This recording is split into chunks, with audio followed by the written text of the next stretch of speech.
Assalamu alaikum grade 6. How are you all? Welcome back to another exciting lesson of OBE. My name is Rida Khalid and I'm going to teach you English.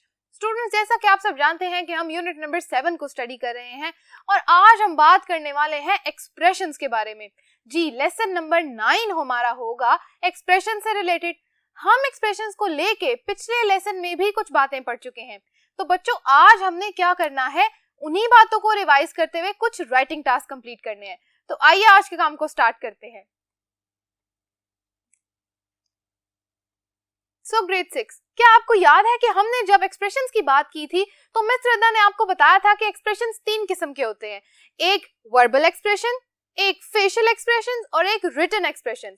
तो हमने आज written expressions के बारे में बात करनी है. Written expressions कौन से होते हैं? यस, रिटन एक्सप्रेशंस होते हैं जब हम अपनी फीलिंग्स और इमोशंस को लिख के बताते हैं. ठीक है, तो उनको लिखने का कुछ तरीका होता है. उनको लिखने के लिए, एक्सप्लेन करने के लिए कुछ स्पेशल वर्ड्स यूज होते हैं, कुछ टोन यूज होती है. तो इन सब चीजों को आज हमने यूज करके कंप्लीट करने हैं 3 एक्सप्रेशंस. तो आइए आज के काम को स्टार्ट करते हैं. मैंने इस लेसन को नाम दिया है लेसन नंबर 9, पेज 167 एंड 168. वहां पर टॉपिक लिखा है एक्सप्रेशंस का. ठीक है, एक्सप्रेशंस क्या मतलब क्या है? एक्सप्रेशंस का मतलब है कि एक्सप्रेस करेंगे, बताएंगे, डिस्क्राइब करेंगे, किस तरह एक्सप्रेस करेंगे. ठीक है, expressions are used to describe feelings और emotions of a person in a given situation. अब ये बात आपने याद रखनी है कि एक्सप्रेशंस कहाँ दिखाए जाएंगे, कहाँ पे आप अपनी फीलिंग और इमोशन के बारे में बात करेंगे. जी, वही करेंगे जहां आपके पास कोई सिचुएशन दी होगी. ठीक है, सिचुएशन कैसी हो सकती है? सिचुएशन हैप्पीनेस की भी हो सकती है, सिचुएशन सैडनेस की भी हो सकती है, सिचुएशन क्राइंग की भी हो सकती है. ठीक है, या एक्साइटमेंट की भी हो सकती है. सो एक्सप्रेशंस के तो बहुत सारे हमारे पास एग्जांपल्स हैं और सिचुएशंस भी बहुत सारी हैं. ओके, अच्छा, अब एग्जांपल को देख लेते हैं. I was over the moon when I heard Anaya was coming to visit. मैं चांद पर चली गई, यानी इतनी खुशी थी. When I heard, जब मैंने सुना, Anaya was coming to visit, कि अनाया हमसे मिलने आ रही है. तो जो ये पार्ट है over the moon, क्या आपको लग रहा है कि ये बात सच में हो सकती है कि आप खुशी के मौके पे इतनी खुशी हुई कि आप चांद पे चले गए? नहीं. तो अपने एक्सप्रेशन को बताने के लिए, यानी अपने मूड को, फीलिंग को, अपनी हैप्पीनेस को बताने के लिए हमने क्या किया, कुछ वर्ड्स या फ्रेजेस का यूज किया जो हमें क्या बता रहे थे, हमें बता रहे थे कि हम बहुत ज्यादा खुश हैं. ठीक है, अच्छा, I was over the moon when I heard Anaya was coming to visit. Happiness का इमोशन हो गया, हैप्पीनेस शो कर दी, फ्रेज को भी मैंने बता दिया कैसे लिखना है. यहाँ तक समझ आ गई? अब हमने जो आगे एग्जांपल्स लिखी है ना, उनको हमने देखना है, उनको स्टडी करना है और देखना है कि उनका क्या मतलब है. हमारे टेक्स्ट के अंदर बच्चों ये वाली जो एक्सप्रेशंस लिखे हुए हैं, बियॉन्ड माई वाइल्डेस्ट ड्रीम, ये एक्सप्रेशंस हमारे उस टेक्स्ट के अंदर भी यूज हुए थे. आपको याद है ना? इन्हीं एक्सप्रेशंस को यूज करते हुए हमने आज की एग्जांपल्स देखती हैं. अच्छा जी, एग्जांपल देखते हैं. एग्जांपल कहती है,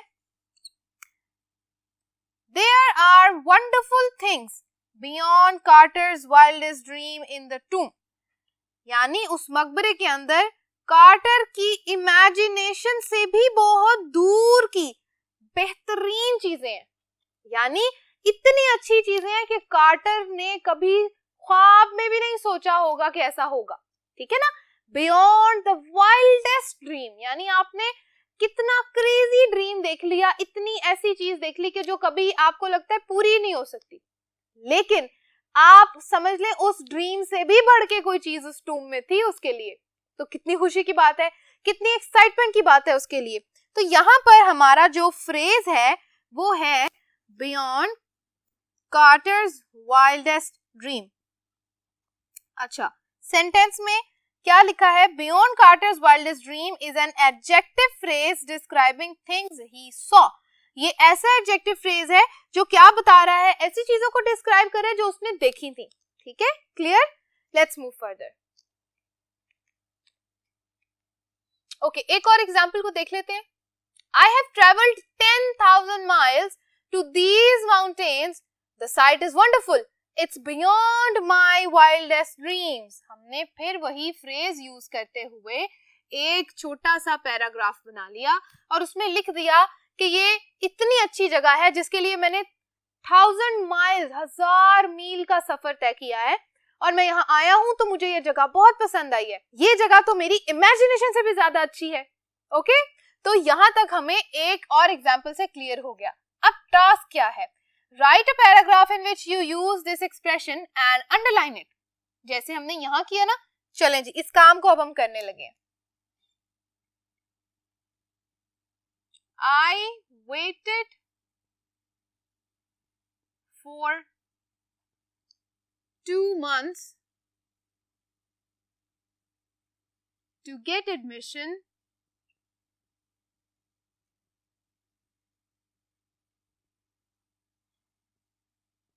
in the university।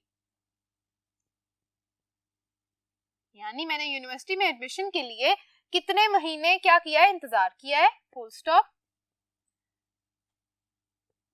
It is a wonderful experience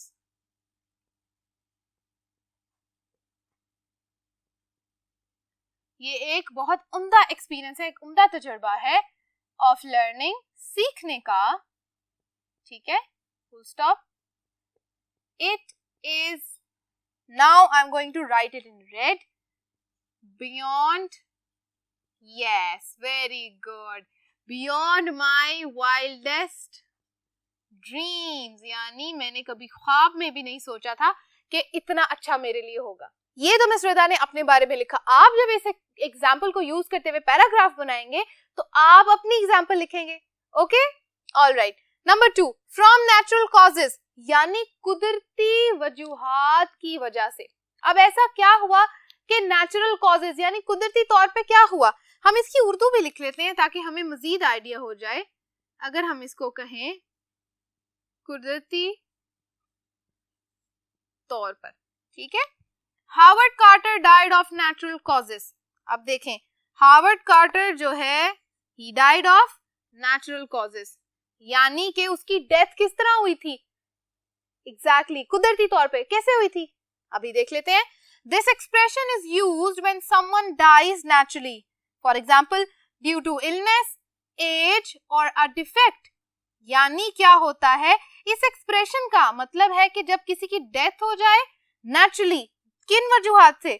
या तो वो बीमार हो, या उसकी उम्र ज्यादा हो गई हो, या उसको कोई डिफेक्ट हो। डिफेक्ट से मतलब भी इलनेस में ही आता है। ठीक है, इसको हम यहाँ से एक एरो बना देते हैं ताकि हमें आइडिया हो जाए। ठीक है, अच्छा जी, तो इलनेस की वजह से हो सकता है, एज की वजह से और डिफेक्ट की वजह से। अच्छा, someone who dies of an accident, murder और killed in a war is not natural death. अब किसी की अगर डेथ गॉड फॉरबिड अगर एक्सीडेंट से हो जाए, मर्डर से हो जाए, killed in a war, war में, तो ये क्या होता है? इसको नेचुरल डेथ नहीं कहते। नेचुरल डेथ सिर्फ 2 वजहों से होती है। एक तो आप बहुत बीमार हो और एक अगर उम्र बहुत ज्यादा हो जाए, एज अगर क्रॉस कर जाए बहुत ज्यादा। ठीक है, तो ये हमारे हो गए नेचुरल कॉजेज। आइए इसका राइटिंग टास्क कंप्लीट करते हैं। हाँ जी, write a paragraph in which you explain that Howard Carter was not affected by mummy's curse। एक छोटा सा पैराग्राफ लिखना है जिसमें हमने ये बताना है कि हार्वर्ड कार्टर की जो डेथ थी वो क्या हुई थी, वो नेचुरल कॉज की वजह से हुई थी। उसको क्या था, उसको मम्मी का कर्स नहीं लगा था। ठीक है, इसके बारे में लिखते हैं। Use from natural causes in it and underline. हमने अंडरलाइन करना है, लेकिन हम उसको दूसरे कलर से लिख लेंगे। आप चाहे तो अंडरलाइन कर सकते हैं। हार्वर्ड कार्टर हम लिखते हैं died of a natural death। People believe, लोग इस बात को यकीन करते हैं that he was cursed by the mummy, कि उसको उस मम्मी का क्या था, कर्स लग गया था। But the reality is, or the fact is, that he was bitten and infected by an insect. छोटे से कीड़े ने क्या किया था?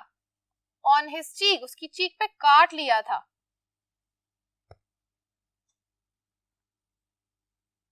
He died naturally due to illness. चलो जी, यहां तक की बात सबको समझ आ गई. अब मैं अंडरलाइन करने लगी हूं. Howard Carter died of a natural death. हम ऑफ से स्टार्ट करते हैं. Of a natural death. The fact that he was bitten and infected by an insect on his cheek, he died naturally due to illness. चलो जी, पता चल गया. Okay, number 3, to give financial backing or to back. हमने इसको भी vocabulary में discuss किया हुआ है. जल्दी से इसको देख लेते हैं. लॉर्ड कैनोवन, a wealthy Englishman, agreed to back Howard Carter. Howard Carter को फाइनेंशियली सपोर्ट करने का जिम्मा किसने लिया? लॉर्ड कैनोवन ने.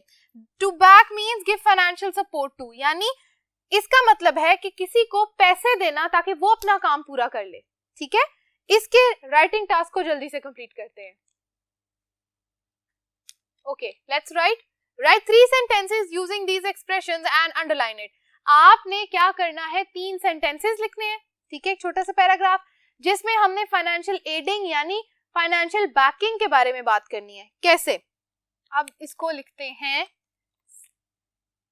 सना wanted to complete